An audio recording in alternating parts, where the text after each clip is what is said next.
What if some of the greatest mysteries in human history aren't hidden anymore, but we've simply forgotten where to look?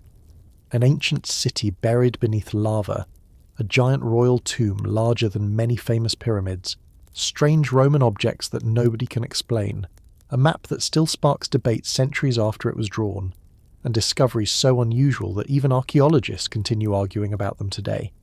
These aren't myths or legends.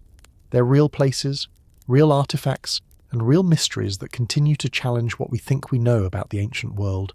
So before we begin, let me know where you're watching from and what time it is where you are right now, and if you enjoy exploring forgotten history and ancient mysteries. But first, you'll have incredible luck if you like and subscribe before this video ends. Now get comfortable, settle in. Roman objects with no known purpose. In museums across Europe, archaeologists have displayed a strange Roman artifact for more than 2 centuries. At first glance, it looks almost modern. A hollow metal object shaped like a ball, covered with evenly spaced holes of different sizes. Small knobs sit at each corner, giving it an appearance somewhere between a scientific instrument and an elaborate decoration. The object is known as a Roman dodecahedron, and despite decades of research, nobody knows exactly what it was used for. That uncertainty is unusual. Archaeologists often disagree about details, but they can usually identify the basic purpose of an object. A sword is a weapon, a coin is currency, a cooking pot is used for food. Roman dodecahedrons are different. More than 100 examples have been discovered, yet no explanation has managed to convince everyone. The mystery begins with their shape. Each dodecahedron consists of 12 flat pentagonal faces. Every face contains a circular hole, and the holes vary in size. The objects are usually made from bronze and are carefully crafted, suggesting they were not casual creations. Whoever made them invested time and skill into their construction. That immediately raises an important question. Why? The Roman world was practical in many ways. Metal was valuable. Craftsmen did not normally spend significant effort producing complex objects without a purpose. The existence of so many dodecahedrons suggests they served some kind of function.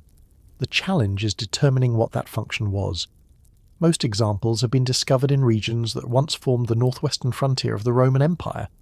Britain, France, Germany, Belgium, and nearby areas have produced numerous finds. Curiously, they are largely absent from Italy itself. That distribution has puzzled researchers for years.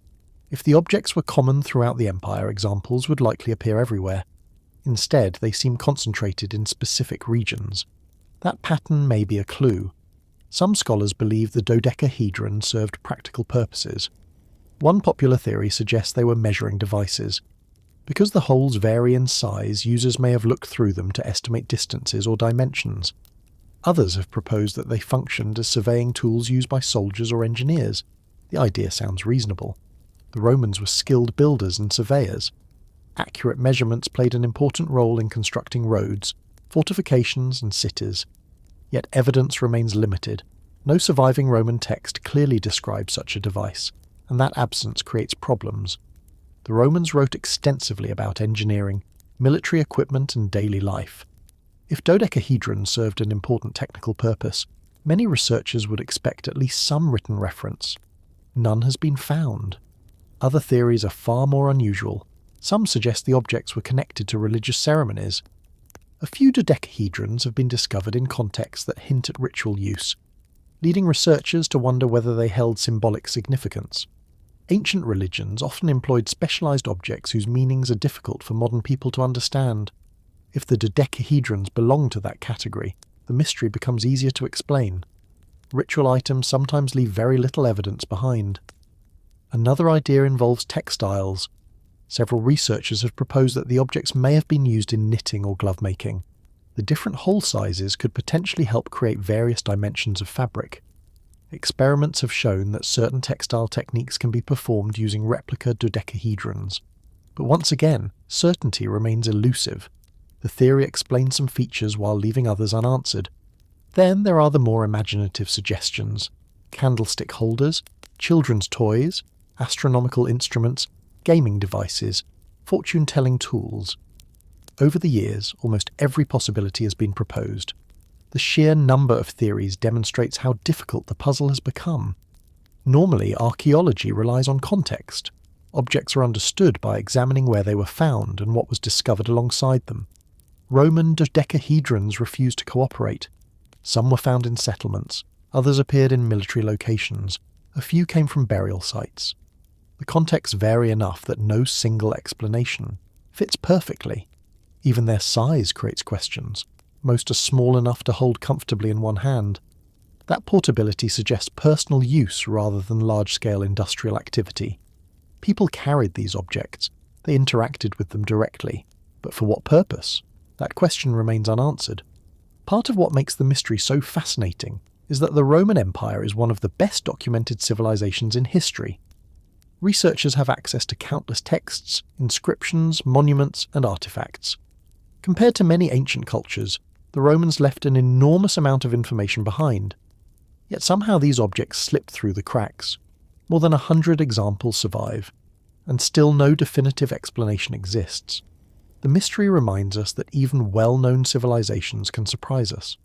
People often imagine archaeology as a process of steadily accumulating answers. In reality, every discovery creates new questions. Sometimes an artifact appears so unusual that it challenges existing assumptions completely. Roman dodecahedrons belong in that category. They are not rare because only one exists. They are rare because many exist and nobody knows why. Modern technology has helped researchers study them in greater detail. Precise measurements, 3D scans, and experimental archaeology have revealed new possibilities. Yet none of these approaches has solved the puzzle completely. Each theory explains certain features. None explains everything. Today, the dodecahedrons sit quietly in museums across Europe. Visitors often stop to examine them, expecting to find an explanation nearby. Instead, they encounter uncertainty. The label usually describes what the object looks like. Its purpose remains another matter entirely. Nearly 2,000 years after they were created, these strange bronze artifacts continue resisting interpretation. The people who used them understood exactly what they were for. To them, the answer was obvious. The knowledge may have been so ordinary that nobody felt the need to write it down. Then centuries passed. The empire disappeared, languages changed, and the explanation vanished with them. And a reminder that even after centuries of study, the ancient world still keeps some of its answers to itself. The pyramid hidden beneath a lake. Long before the rise of the Aztecs, before the great city of Tenochtitlan emerged from the waters of Lake Texcoco, another civilization was already building monuments in the Valley of Mexico. At the center of their world stood a massive pyramid. Today, much of that ancient structure lies buried beneath layers of volcanic stone and modern development. For centuries, people walked above it without realizing what rested below. This was Cuicuilco, and its story begins with the city that was already ancient when many of Mesoamerica's most famous civilizations had yet to appear. The Valley of Mexico looked very different thousands of years ago. Large lakes covered much of the region, creating a landscape of water, fertile land, and volcanic mountains. Communities settled along the shores, taking advantage of rich soil and abundant resources. Among those settlements, Cuicuilco grew into something remarkable.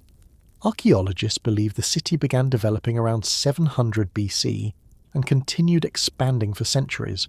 Over time, it became one of the largest and most important population centers in central Mexico. Thousands of people lived there. Trade flowed through the region. Ceremonies brought communities together. And rising above it all was an enormous circular pyramid unlike anything else in Mesoamerica. That shape immediately sets Cuicuilco apart.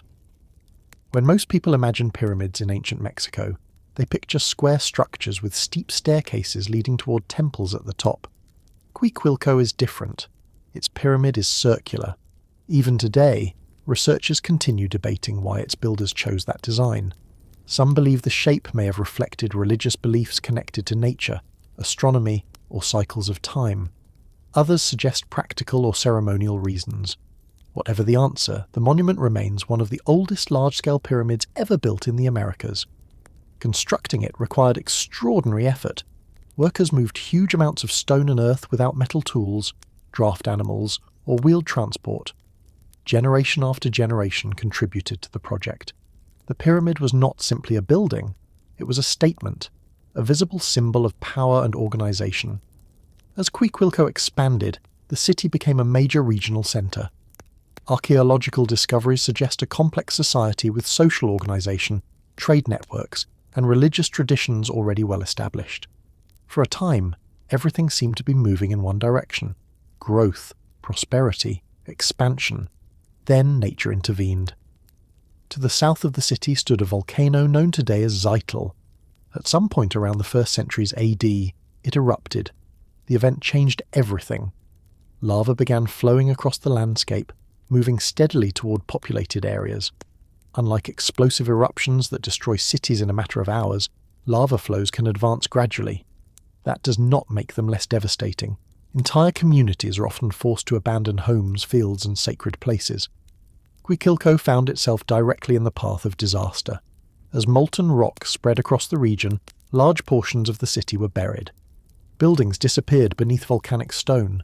Fields vanished. Roads were erased. The world people had built over centuries was suddenly transformed. For generations afterward, the lava remained. A dark, frozen landscape covered what had once been one of the most important settlements in the valley. Many residents likely relocated elsewhere. Some researchers believe the disaster may have indirectly contributed to the growth of other emerging centres, including Teotihuacan farther north. If true, one city's tragedy may have helped create another city's opportunity. History often moves in unexpected ways. What makes Quiquilco fascinating is that the volcano preserved parts of the site even as it destroyed them. The same lava that forced people to leave also protected buried remains from later disturbance. In a strange sense, the eruption froze part of the city in time. Centuries passed, civilizations rose and fell, the Maya flourished, Teotihuacan expanded, the Aztecs built their empire, Spanish conquistadors arrived. Still, much of Quiquilco remained hidden beneath volcanic rock. By the modern era, few people fully understood what rested below the surface. Then archaeologists began uncovering clues. Excavations revealed the circular pyramid and evidence of a once thriving city buried beneath layers of ancient lava. The discovery forced historians to rethink parts of early Mesoamerican history. Quiquilco was older than many people realized, much older. It represented a sophisticated society already constructing monumental architecture while later civilizations still lay centuries in the future. The pyramid became one of the most important pieces of evidence. Standing before it today, visitors often notice how unusual it feels compared to other ancient structures in Mexico. Its broad circular form creates a different impression than the steep pyramids found elsewhere. It feels older, more experimental, like a glimpse into an earlier chapter of civilization. Researchers continue studying the site, hoping to better understand the people who lived there. Excavations have revealed homes, pottery, tools, and ceremonial objects. Together, these discoveries help reconstruct daily life within the ancient city. Yet many questions remain unanswered. How large was Quiquilco at its peak? What ceremonies took place atop the pyramid? Why was the circular design chosen? How much influence did the city have on later cultures? The evidence provides hints, but not complete answers. That uncertainty is part of what makes the site so compelling. Unlike some famous ancient cities that left extensive records, Quiquilco must largely speak through archaeology. Its monuments tell the story. Its ruins provide the clues, and the lava that once buried the city continues preserving pieces of its past. Today, modern Mexico City spreads across much of the valley where ancient civilizations once flourished. Roads, neighborhoods, and buildings now occupy landscapes that were once home to forgotten communities. Yet beneath that modern world, traces of earlier civilizations remain. Quiquilco is one of the most important. A city that rose beside ancient lakes. A civilization that built one of the oldest pyramids in the Americas. And a community whose future was forever changed by a volcano. For centuries, its story remained hidden beneath stone. Its pyramid survived beneath layers of lava while the world above moved on. But the city was never completely lost. It was waiting. Buried beneath the landscape, preserving the memory of one of ancient Mexico's earliest great civilizations. A forgotten city, a buried pyramid, and a reminder that some of history's greatest discoveries are not found in distant deserts or remote jungles. Sometimes they are hidden directly beneath our feet. The giant handprint pressed into stone. Deep within a remote canyon in southern Argentina, thousands of handprints cover the walls of a cave. Some are red, Some are black. Others appear in shades of white, yellow and purple. Together they create one of the most haunting archaeological sites in the world. At first glance, the markings look surprisingly familiar. Almost everyone has pressed a hand against a wall at some point in their life. Almost everyone understands the instinct behind it. Yet these handprints are not decades old. They are not centuries old. Many of them were created nearly 10,000 years ago, long before cities, long before writing, long before the pyramids of Egypt. This place is known as Cueva de las Manos, or the Cave of the Hands, and despite thousands of years separating us from its creators, the people who left these marks suddenly feel very close. The cave lies in Argentina's Santa Cruz province, hidden within a rugged landscape of cliffs, valleys and windswept plateaus. Even today, reaching the site requires a journey through remote terrain. The isolation helps explain why the paintings survived. For thousands of years, the canyon protected them from the outside world. Generations passed, civilizations rose and fell, empires appeared and disappeared, yet the hands remained on the stone. When researchers first began studying the site, they quickly realized they were looking at something extraordinary. The walls contained not dozens of handprints, not hundreds, but thousands. Most are negative handprints, created by placing a hand against the rock and spraying pigment around it. When the hand was removed, its outline remained. The technique is surprisingly simple, but the result is powerful. Each hand represents an individual person, a real human being who stood in that canyon thousands of years ago and decided to leave a mark behind. That connection is difficult to ignore.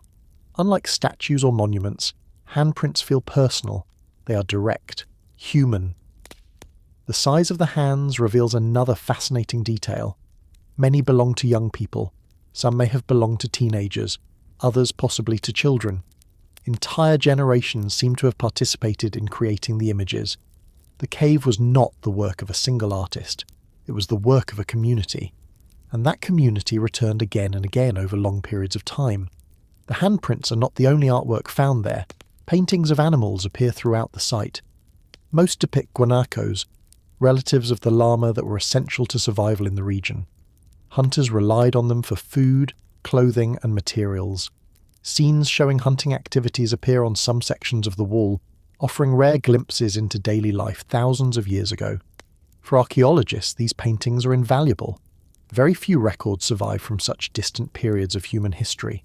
People left no written accounts, no books, no documents. The paintings became their voice. Through them, researchers gain insight into the world these ancient communities inhabited. The canyon itself likely played an important role. The location offered shelter from harsh weather and access to important resources. Nearby routes may have been used by groups moving through the landscape seasonally. For generations, people gathered here. They hunted, they shared knowledge, they raised families, and they left their hands upon the stone. One question continues to intrigue researchers. Why the hands? Why create thousands of nearly identical images over such a long period? The answer remains uncertain. Some believe the paintings may have formed part of ceremonies marking important stages of life. Others suggest they represented identity, belonging, or membership within a group. A few researchers think the handprints may have carried spiritual significance.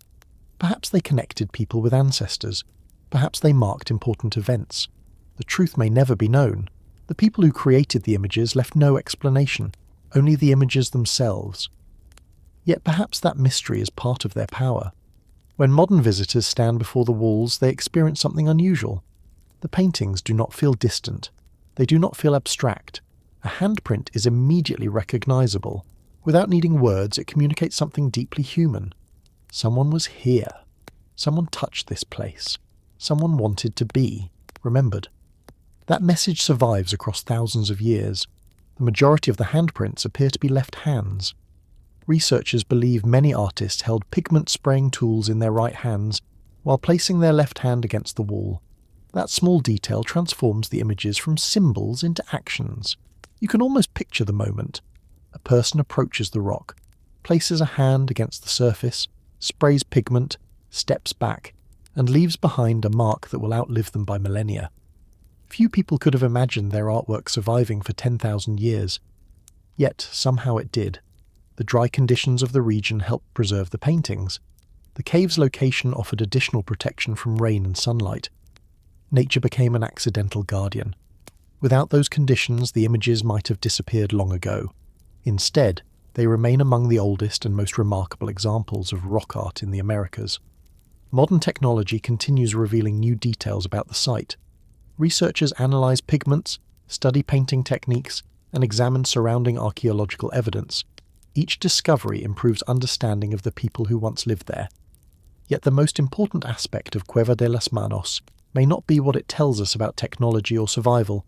It is what it tells us about humanity. Across thousands of years, human beings have changed dramatically. Cities appeared, empires rose, technology transformed the world. Yet certain instincts remain familiar: the desire to create, the desire to belong. Those impulses connect us to the people who stood inside this canyon long ago. That connection explains why the site continues attracting visitors from around the world.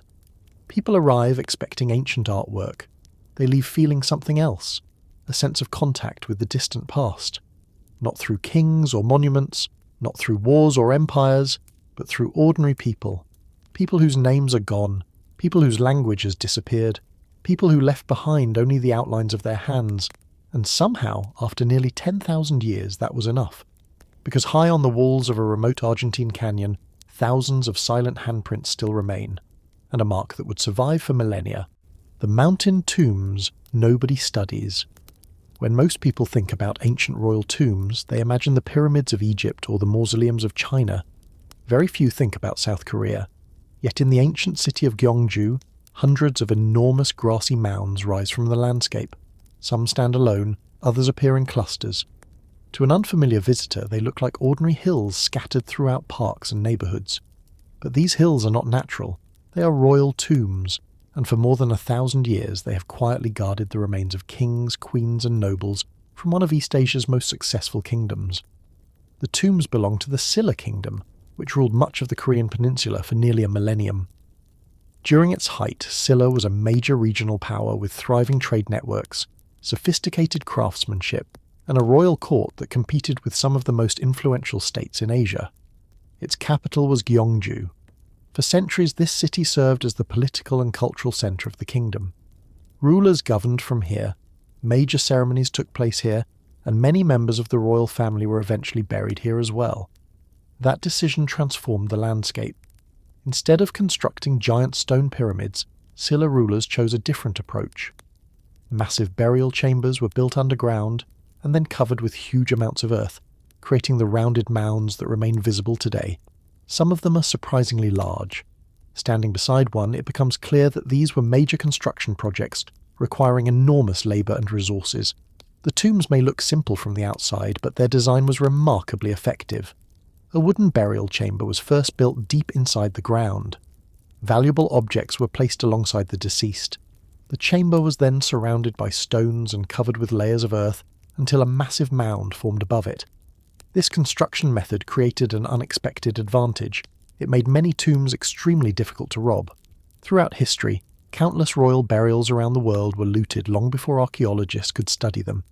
Treasure hunters often reached the chambers centuries earlier. Many Silla tombs avoided that fate. As a result, some remained sealed for over 1,000 years. When archaeologists finally opened them, the discoveries were extraordinary.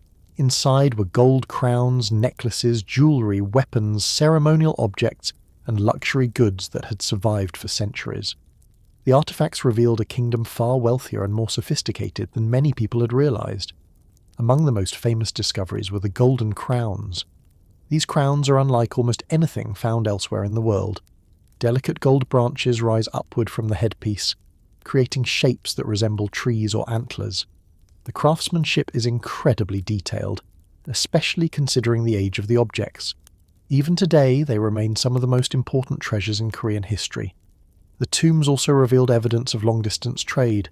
Glass beads, precious materials, and luxury items from distant regions have been discovered inside some burial chambers. These finds suggest that Silla was connected to larger trade networks extending far beyond Korea itself. The kingdom was not isolated. Goods, ideas, and influences travelled across Asia, eventually reaching Gyeongju. For archaeologists, the tombs provide one of the clearest windows into that world. Written records tell part of the story, the burials tell another. The objects placed inside reveal what people valued, how rulers displayed power, and how society viewed status and authority. Every artifact adds another piece to the puzzle. One reason these tombs remain overlooked internationally is their appearance. A giant stone pyramid immediately attracts attention. A grassy mound often does not. Many visitors walk past them without realizing what they're seeing. Only after learning the history do they understand the significance hidden beneath the surface. Today, some of the most famous tombs can still be visited in Gyeongju. Walking through the area feels unusual because the ancient and modern worlds exist side by side. Busy streets surround burial mounds that are more than 1,500 years old. Apartment buildings stand not far from royal graves. Daily life continues around monuments built for kings long forgotten by most of the world. Yet the tombs remain quiet, unchanged, still holding secrets from one of Korea's greatest kingdoms. Researchers continue studying the burial sites, and not every mystery has been solved. Some tombs remain unexplored. Others continue revealing new information through modern archaeological techniques. Each discovery helps historians better understand a kingdom that played a major role in shaping Korean history. And perhaps that is what makes these tombs so fascinating. They are not hidden beneath deserts. They are not buried deep in jungles.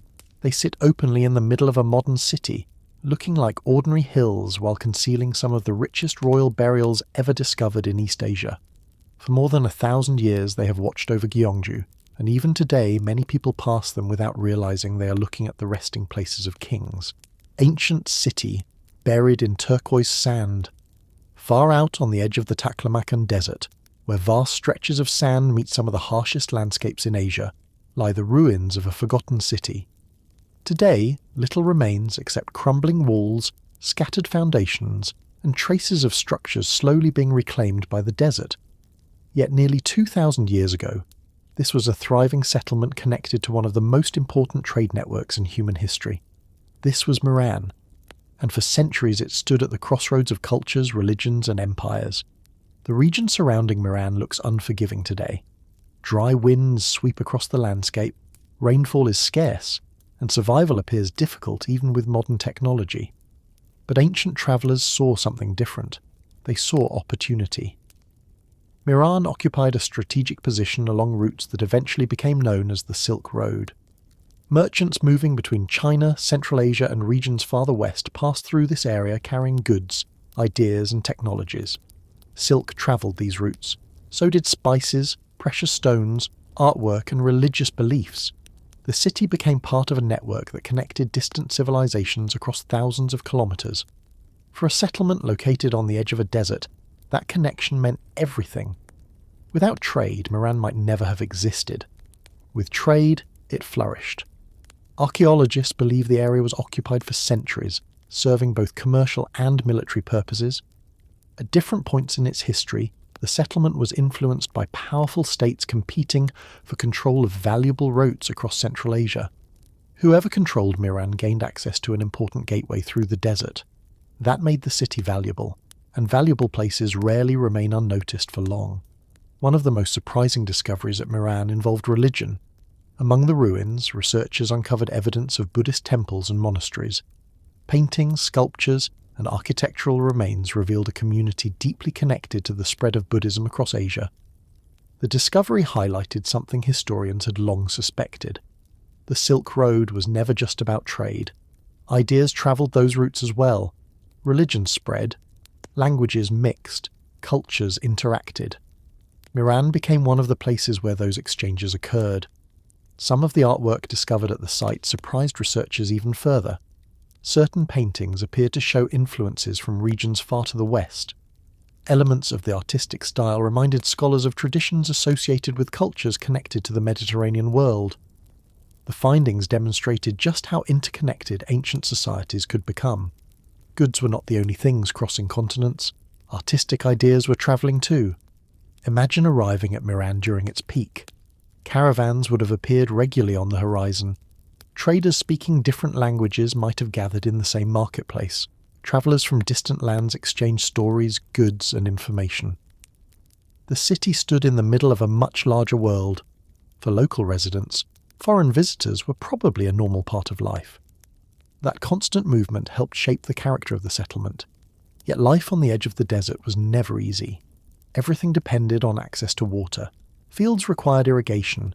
People required reliable supplies. If environmental conditions changed, survival could quickly become difficult. Many ancient settlements in Central Asia faced that challenge. Prosperity often depended on a delicate balance between human communities and the surrounding landscape. Eventually, that balance began to shift. Trade routes changed over time. Political power moved elsewhere. Environmental conditions may have become less favourable. The factors remain debated, but the result is clear. Miran declined. The caravans became less frequent. The population shrank. Buildings were abandoned. What had once been a busy settlement slowly fell silent. The desert began reclaiming the city. Sand drifted across streets. Walls collapsed. Structures disappeared beneath layers of dust and sediment. For centuries, Miran faded from memory.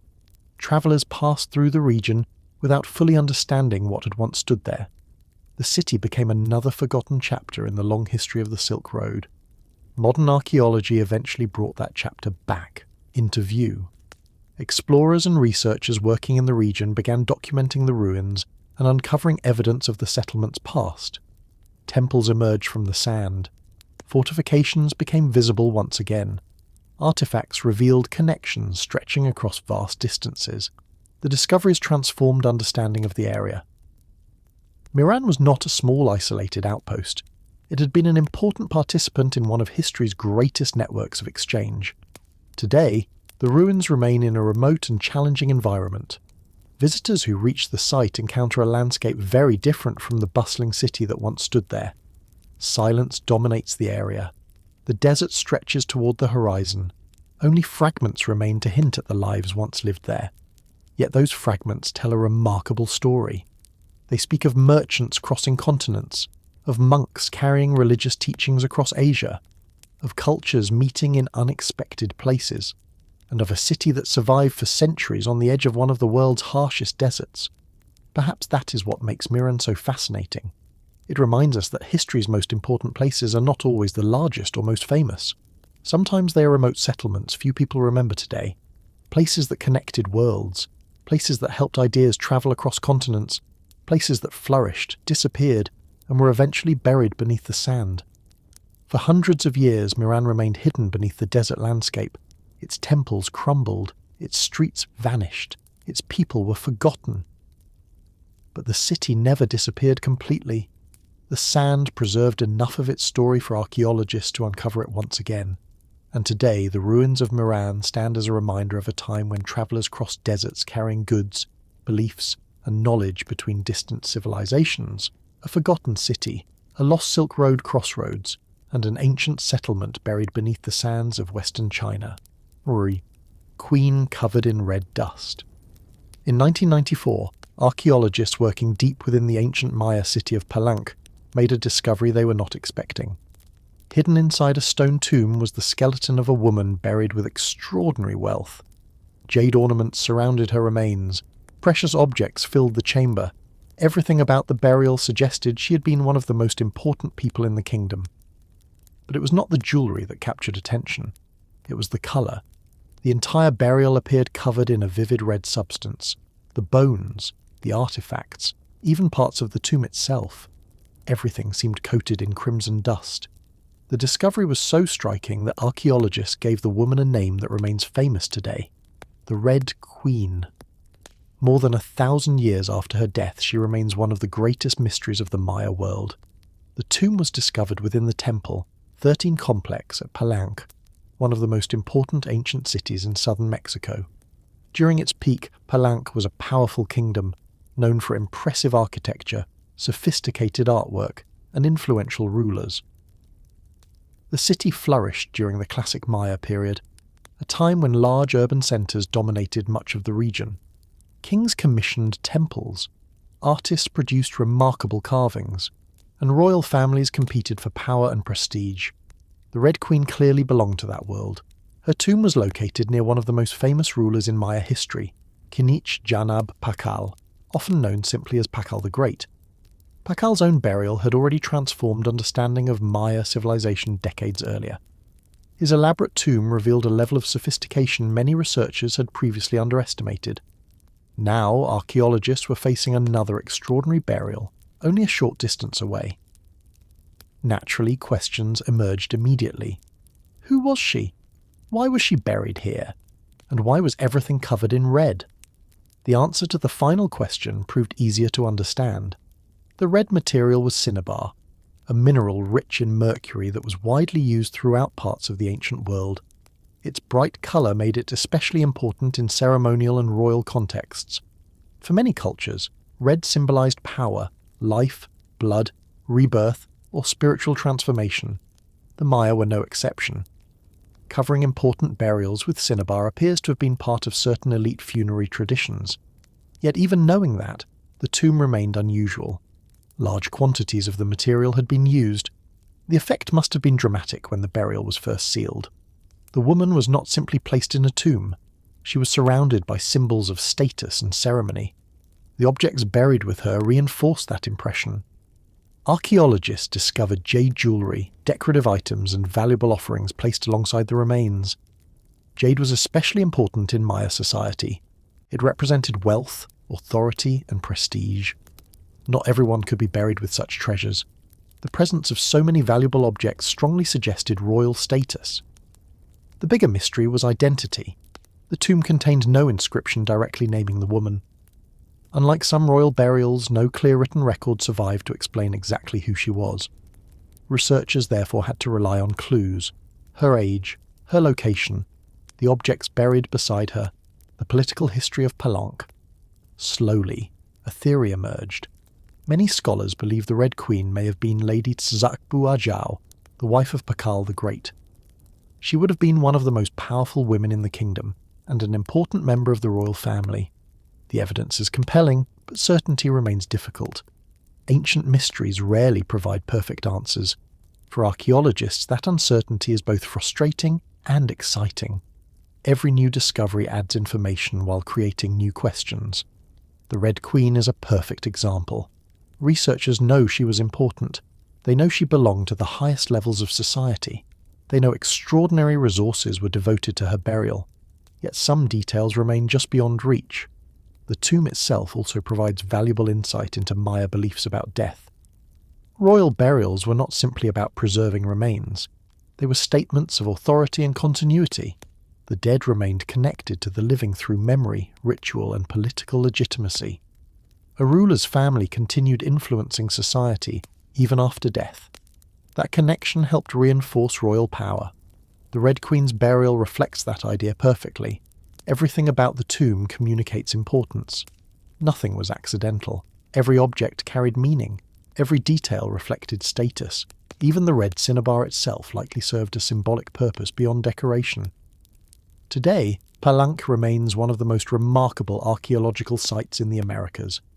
Visitors come to see its temples rising above the jungle and its famous stone carvings preserved across the ancient city. Yet hidden within those structures are stories that continue challenging historians. The Red Queen is one of them. More than 13 centuries after her death, researchers are still trying to fully understand her place in Maya history. That mystery is part of what makes the discovery so fascinating. Many ancient rulers are known only through inscriptions. Many burials contain little information at all. The Red Queen sits somewhere between those extremes. Archaeologists know enough to recognize her importance, but not enough to answer every question. And perhaps that is why the story continues capturing attention. Inside a stone chamber hidden beneath an ancient temple, a royal woman was laid to rest with extraordinary care. Her body was surrounded by treasures, her tomb was sealed, and everything was covered in brilliant red dust. More than 1,000 years later, the colour remains, the mystery remains, and the Red Queen of Palenque continues watching from one of the most remarkable tombs ever discovered in the Maya world. Silver scrolls that rewrote biblical history. In 1979, archaeologists working in a burial complex outside Jerusalem uncovered something so small that it would have been easy to overlook.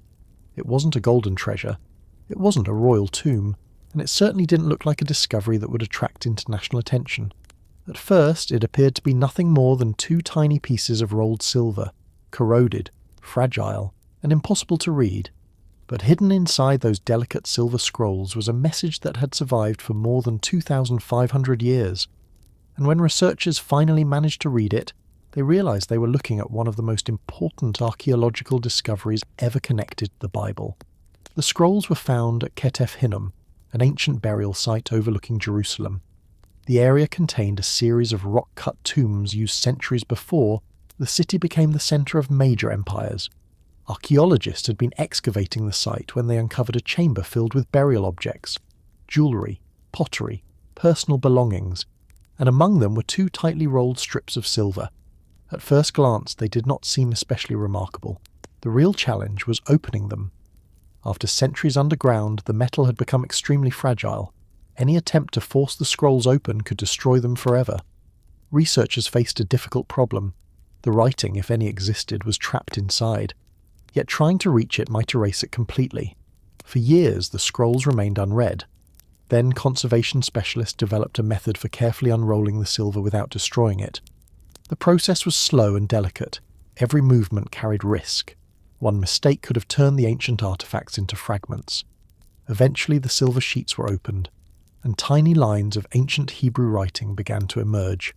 That moment changed everything. The inscriptions were not random marks.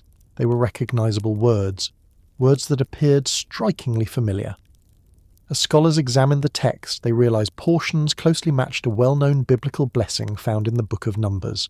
The Lord bless you and keep you. The Lord make his face shine upon you. The wording was not identical in every detail, but the connection was unmistakable. The implications were enormous.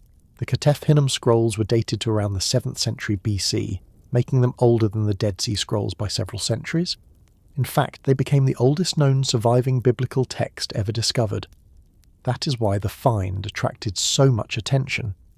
For historians, archaeologists, and biblical scholars, the scrolls provided direct evidence that certain biblical passages existed in written form much earlier than many people had assumed. The discovery did not prove every aspect of biblical history, nor did it settle every debate. But it provided something extremely valuable: evidence, physical evidence, a text written by real people more than 2.5 millennia ago. The scrolls themselves were probably not books in the modern sense. Most researchers believe they were amulets, objects worn or carried for protection. The blessing may have been considered powerful or sacred, making it suitable for personal use. That possibility makes the discovery even more fascinating. The text was not hidden away in a library. It was part of everyday life. Someone carried those words with them. Someone believed they mattered enough to place them on silver and preserve them. The burial context adds another layer to the story. The scrolls were discovered among the remains of people who lived during a turbulent period in the history of the Kingdom of Judah. Powerful empires surrounded the region. Political uncertainty was common. Conflict was never far away. In such times, prayers, blessings, and religious traditions often became especially important. The silver scrolls may reflect that reality. They provide a rare glimpse into the beliefs of ordinary people living more than 2,500 years ago. For archaeologists, discoveries like this are particularly valuable because they connect physical artifacts with written traditions. Many ancient objects tell us how people lived. Fewer tell us what they believed. The Ketef Hinnom scrolls do both. They preserve words, actual words written by people from the ancient world, and because those words closely resemble a passage, still known today, the connection feels unusually direct. The discovery also highlights how easily important artifacts can be overlooked. The scrolls were tiny, far less impressive than a royal crown or a monumental temple, yet their historical significance turned out to be extraordinary. Sometimes the most important discoveries are not the largest ones. Sometimes they fit in the palm of a hand.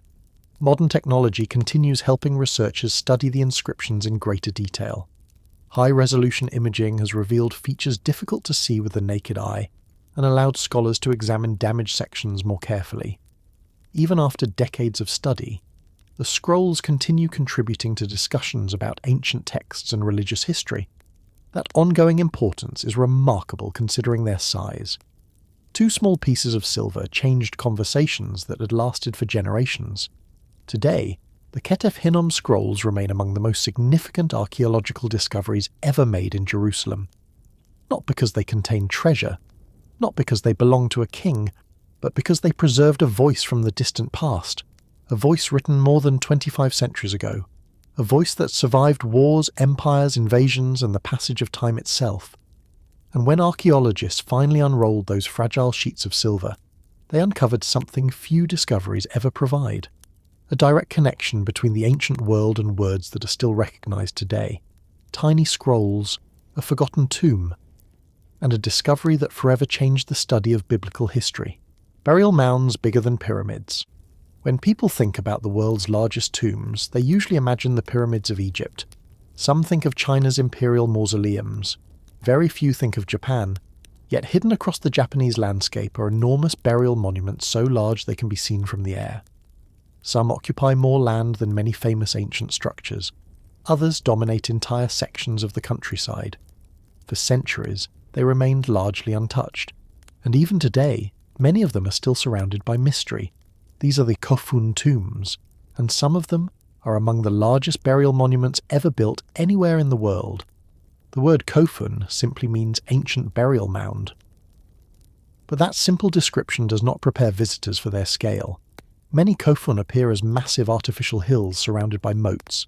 Some are circular, some are rectangular.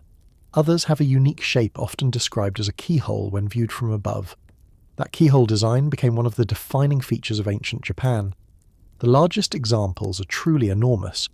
The most famous, traditionally associated with Emperor Nintoku, covers such a vast area that it is often compared to the greatest royal tombs on Earth.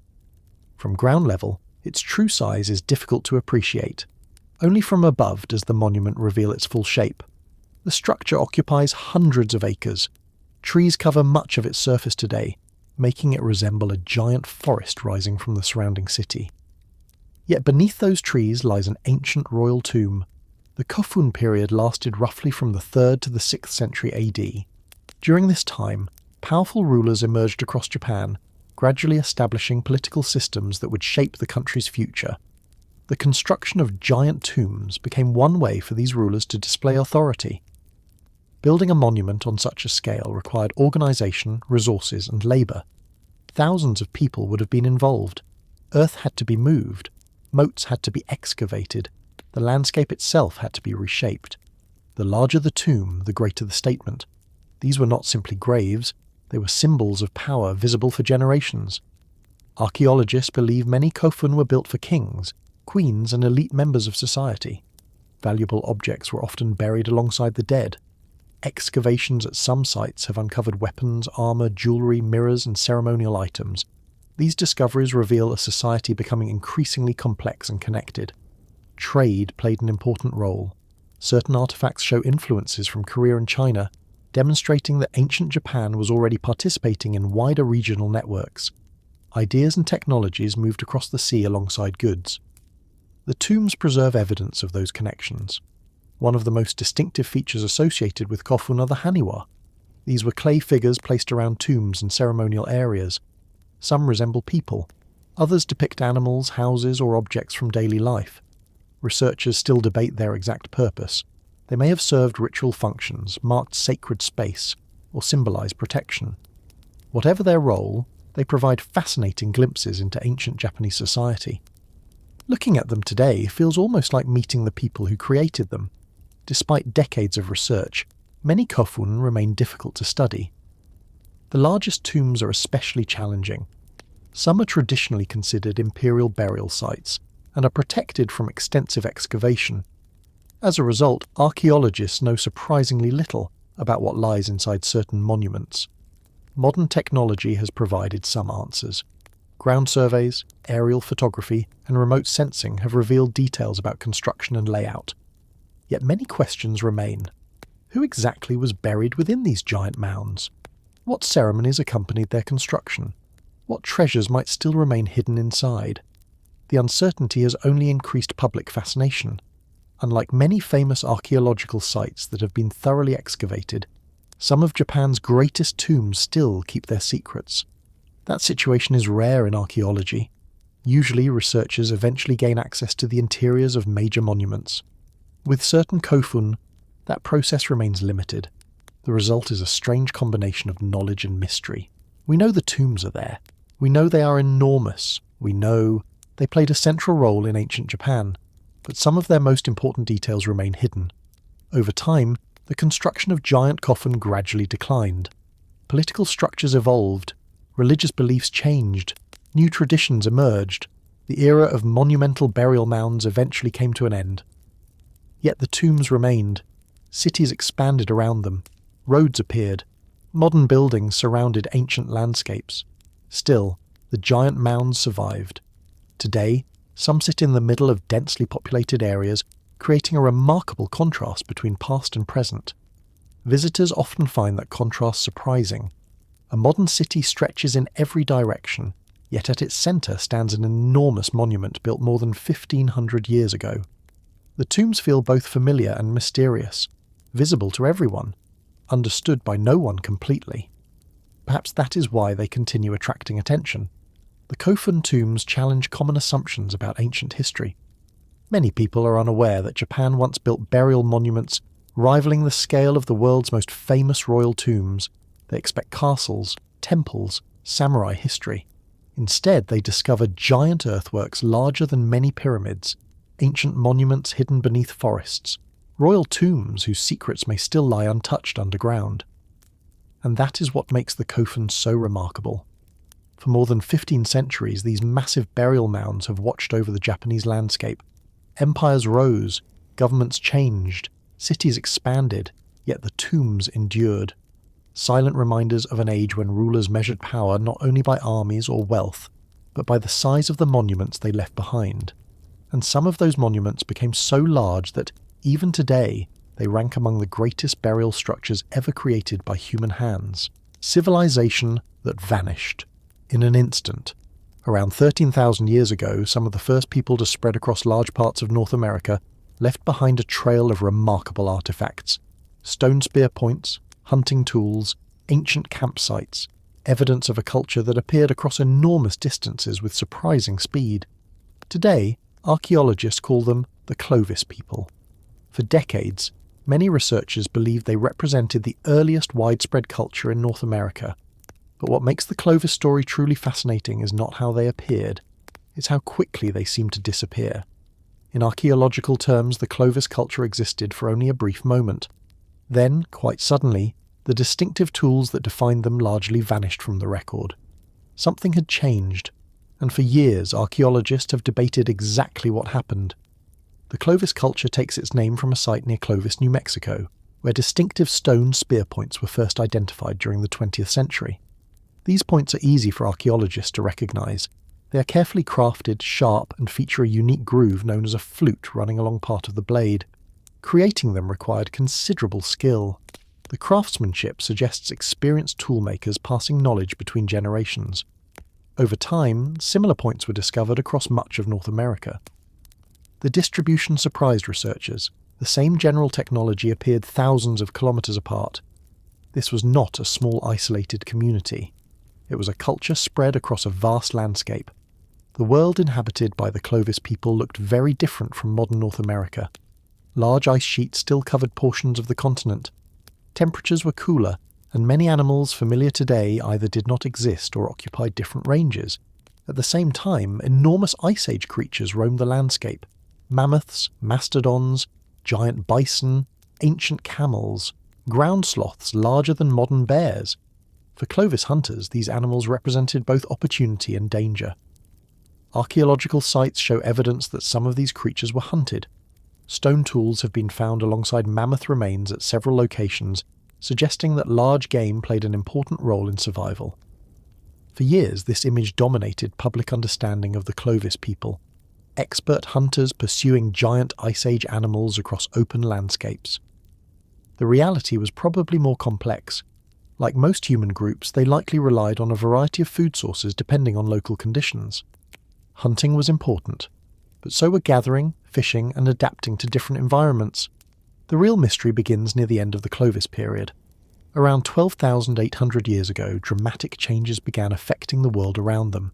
The climate shifted, temperatures fluctuated, ecosystems changed, and many of the large Ice Age animals started disappearing. This period remains one of the most debated chapters in prehistoric history. Some researchers argue that environmental changes placed enormous pressure on both humans and animals. As habitats changed, survival became more difficult. Others point toward a possible combination of factors, including hunting pressure and climate instability working together. Then there is one of the most controversial theories of all, the impact hypothesis. According to this idea, fragments from a comet or asteroid may have struck or exploded above parts of North America around the same time. Supporters argue that such an event could have triggered widespread environmental disruption, wildfires, climate shifts, ecological collapse. The theory remains heavily debated within the scientific community. Some researchers support aspects of it, others remain unconvinced. What everyone agrees on is that something significant was happening during this period. The environment was changing rapidly, and human populations were forced to adapt. As the centuries passed, the distinctive Clovis spear points became less common. New tool traditions appeared. Different regional cultures emerged. The archaeological record no longer showed the same widespread Clovis identity. The people themselves did not simply vanish. Human populations continued living across North America. Their descendants remained. What disappeared was the Clovis culture as archaeologists recognize it, its distinctive technology, its recognizable artifacts, its unique place in history. That transformation happened surprisingly quickly. For earlier generations of archaeologists, it almost looked as though the culture had vanished overnight. Modern research paints a more complicated picture. Rather than a sudden extinction, many scholars now view the process as a period of adaptation and change. People adjusted to new environments, new technologies developed, different communities followed different paths, history moved forward. Yet the mystery remains compelling because of the timing. The decline of Clovis coincides with major environmental upheaval and the disappearance of many large Ice Age animals. The overlap raises questions that researchers continue investigating today. How dependent were Clovis communities on large game? How did climate change affect migration patterns? What role did environmental instability play? No single answer explains everything. The story remains incomplete. That uncertainty is part of what makes the Clovis culture so important. These people lived during one of the most dramatic periods of environmental change in human history. They witnessed the end of the Ice Age world and the beginning of a new one. Few societies have experienced transformations on that scale. Their artifacts provide rare evidence of how human beings adapted during moments of profound change. Every Clovis point discovered today represents a direct connection to that world. A world of mammoths and glaciers, a world of hunters crossing enormous landscapes. And perhaps that is why the Clovis culture continues attracting attention. Not because it vanished completely, but because it stood at a turning point in history. A moment when climates changed, animals disappeared, and entire ways of life were forced to evolve.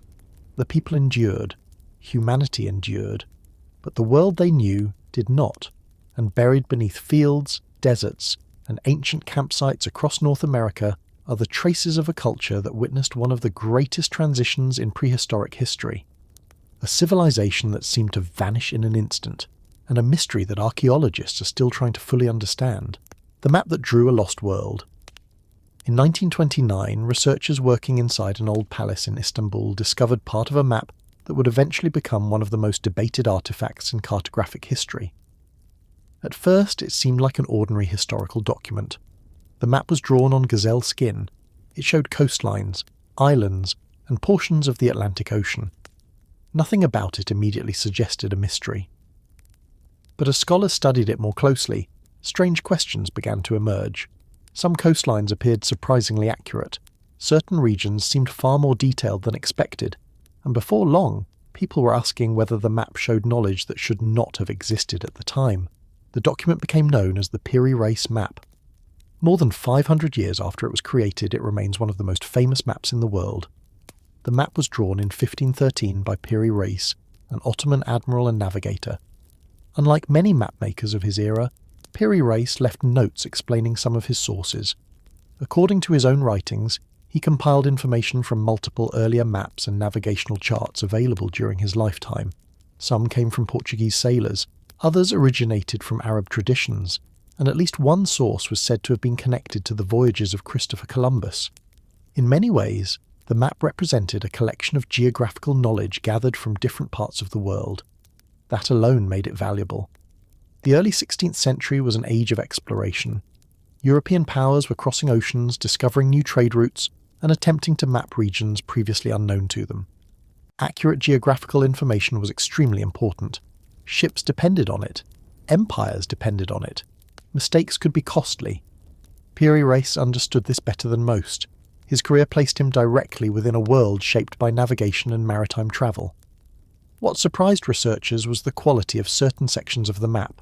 Parts of the coastlines of Europe and Africa appear relatively accurate for the period. Portions of South America are also represented with a level of detail that attracted attention. Supporters of various theories argued that some features seemed too advanced for a map created in 1513. That claim eventually transformed the document from an interesting historical artifact into an international mystery. The most controversial debates focused on the southern section of the map. Some researchers claimed the coastline represented Antarctica. More specifically, they argued it showed parts of Antarctica centuries before the continent was officially discovered. If true, the implications would be extraordinary. Antarctica was not confirmed by explorers until the 19th century. How could a 16th century map include it? The idea captured public imagination immediately. Books were written, documentaries were produced. Alternative historians proposed increasingly dramatic explanations. Some suggested the information came from a lost ancient civilization. Others claimed forgotten explorers had mapped the continent thousands of years earlier. A few even argued the map preserved knowledge from civilizations that predated recorded history itself. The theories were fascinating. The evidence was less convincing. Most professional historians and cartography experts reject the Antarctica interpretation. They argue the disputed coastline is more likely a distorted representation of South America, something entirely understandable given the limitations of 16th century mapping. Early mapmakers often struggled with scale, distance, and incomplete information. Distortions were common. Modern expectations of accuracy did not yet exist. From that perspective, the mystery becomes much less dramatic. Yet the debate never completely disappeared. Part of the reason is that the map genuinely is impressive. Piri Reis worked during a period when information travelled slowly, and geographic knowledge remained incomplete. Despite those challenges, he produced a document that combined data from numerous sources into a coherent picture of the known world. That achievement deserves attention, regardless of whether any extraordinary theories are true. The notes written on the map provide another reason historians value it. Unlike many ancient maps, this one contains comments explaining where certain information originated. Those notes offer insight into how geographical knowledge was collected and shared during the age of exploration. They reveal a world where sailors, merchants, explorers, and scholars contributed pieces of information that gradually expanded humanity's understanding of the planet. The map therefore tells two stories at once. One story is about geography, the other is about knowledge itself, how information moves, how discoveries spread, and how people attempt to understand places they have never seen. The surviving fragment is only part of a larger original map. Much of the document has been lost, meaning researchers are working with incomplete evidence. That fact has fueled speculation for decades. Whenever part of a historical artifact is missing, imagination naturally fills the gaps. People wonder what else might have appeared on the original version. What coastlines were shown? What regions were included? Those questions remain unanswered. Even without the missing sections, however, the map remains one of the most significant cartographic artifacts from its period. Today, historians generally view the Piri Reis map as evidence of how rapidly geographical knowledge was expanding during the early 16th century. Explorers were bringing back new information, old maps were being compared and updated, and entire regions of the world were gradually becoming better understood. The map captures that moment perfectly, a snapshot of humanity trying to piece together a much larger world. Yet the mystery remains part of its appeal, not because it proves the existence of lost civilizations or forgotten Antarctic explorers, but because it reminds us how difficult exploration once was. Every coastline had to be discovered, every island had to be recorded, every voyage carried uncertainty. The people creating maps were working at the edge of the known world, and sometimes they produced documents remarkable enough to spark debates centuries later. Today, the Piri Reis map continues attracting historians, researchers, and mystery enthusiasts from around the globe. Some see an impressive navigational achievement, others see clues to deeper mysteries. Either way, the map has accomplished something few historical documents ever achieve. And one of history's most famous cartographic mysteries